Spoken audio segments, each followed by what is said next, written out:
All right, another leadership video of for my team today.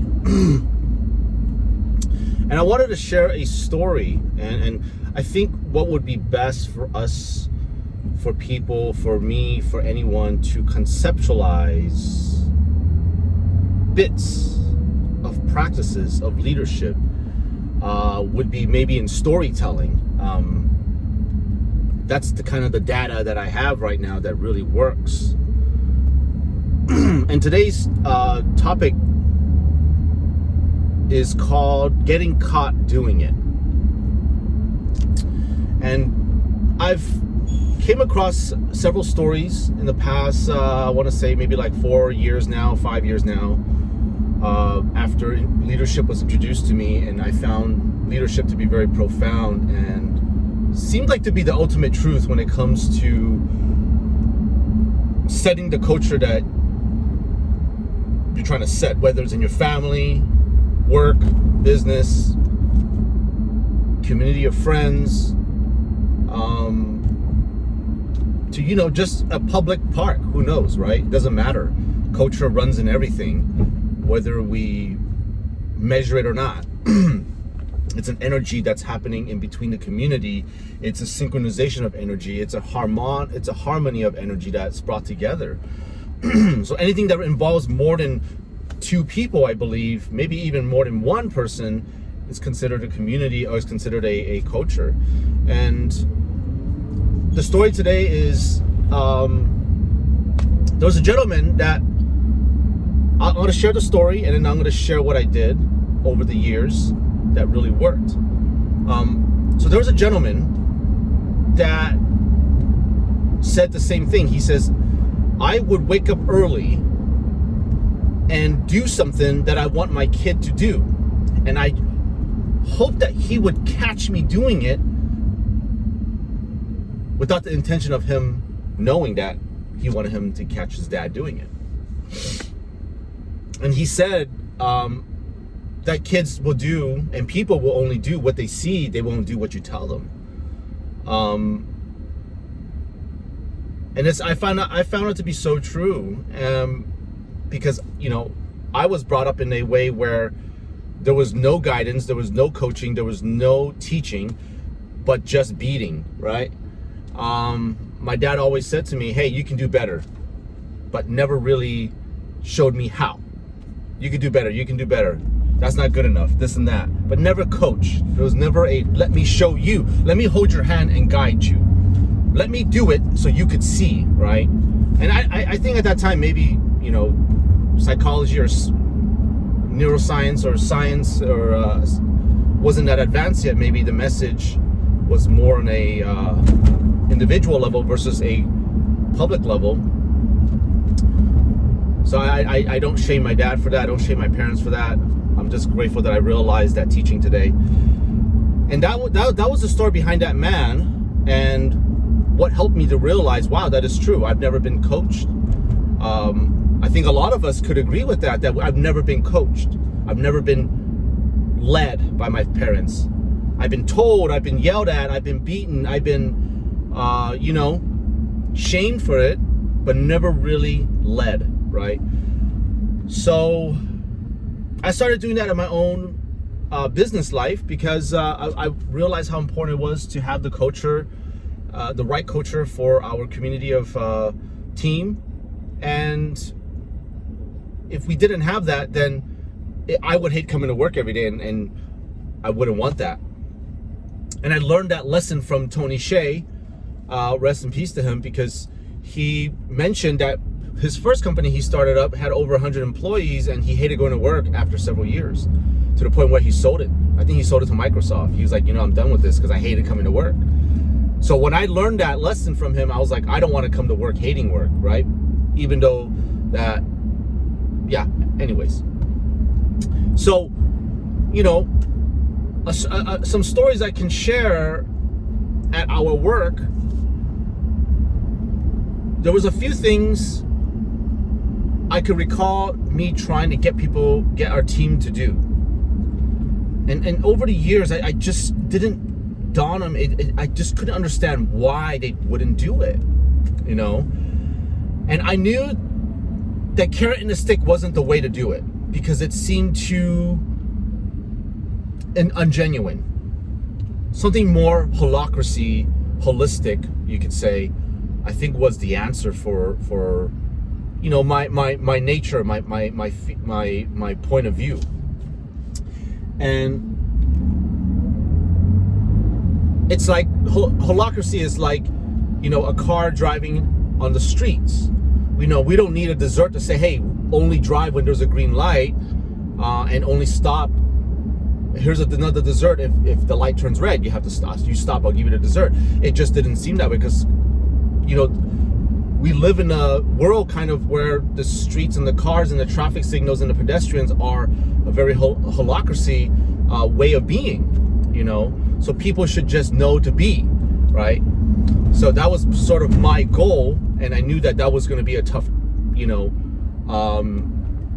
journey to set out for. So I said, okay, well, let's try it out, you know. It sounded like it would be the right way to do, so I started trying things out. And the other day, I think the last several months, I've been trying to tell one of our team members, hey, put a phone on your hip, put a phone on your hip. And they wouldn't do it. They wouldn't do it. And it was weeks later. And, you know, my approach is to never get frustrated with them. My approach is to understand that I am frustrated. And then the leadership role is to step back and sort of think in a big picture. Okay, how can I get them to do the thing that I need them to do? And I said, oh, well, let's start with leadership again. Let's not get mad and forget about the problem. And let's not yell at them. Because, you know, like computer programming or software programming, there's a way to program, and like how we've been programmed, there's a way to program that as well too. It's just a different art and a different practice. I always call it a different instrument that we're playing, right? Because it's different frequencies we have to tune into, and datas, or, you know, quirks and body movements and whatever, right? Psychology. So I was like, okay, you know what? I forgot. I'm not putting a hip on my phone. So why am I telling people to put a hip on their phone, right? So then I started to put the hip on my phone, and I was like, hey, you know, it's really nice to just have all your tools on you instead of having to run back and forth to grab tools, you know, whether it's a scissor or a blade cutter or box cutter or, you know, a phone. So I went on Amazon and I bought a few things that would help me carry all those tools, a little tool belt, because I found it was easier for me. I was like, oh, why don't I just start wearing this? And I think this would change the culture. And I think in a matter of about 3 weeks, something happened, something clicked. We had a new employee that was there, and he said to me, you know what I want for Christmas? He says to me. I said, what's up? What do you need? What do you want? And he says, I want one of those tool belts you're wearing. That will make me official.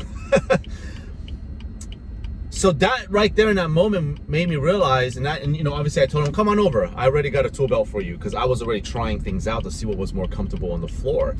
You know, I had to be the quality control person to use it, test it, see what's too big, what's too small, what's too baggy, what's too saggy, what's too uncomfortable, what's uncomfortable on the skin, on your hip over, you know, hours, right? Because we're at work 8 to 10 to 12 hours a day, at least I am. So I obviously had belts lying around, and I handed it to him, and that was the moment right there when my answered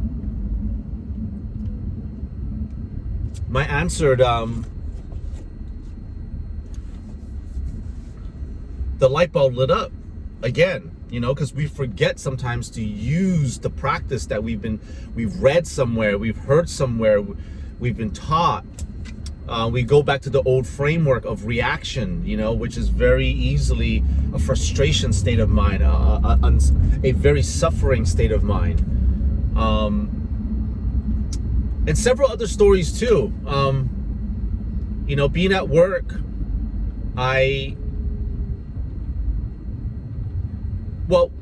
going to leave it there for now. I'll share other stories on another video. But I wanted to just continue the training with,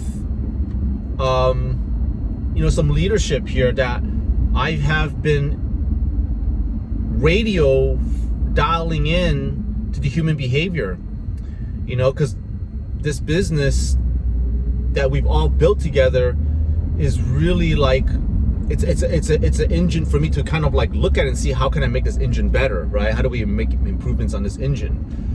And it taught me that about leadership, of not reacting, standing back and assessing the situation, trying to see through the phenomenon of what we're actually looking at versus what's actually happening behind the scenes,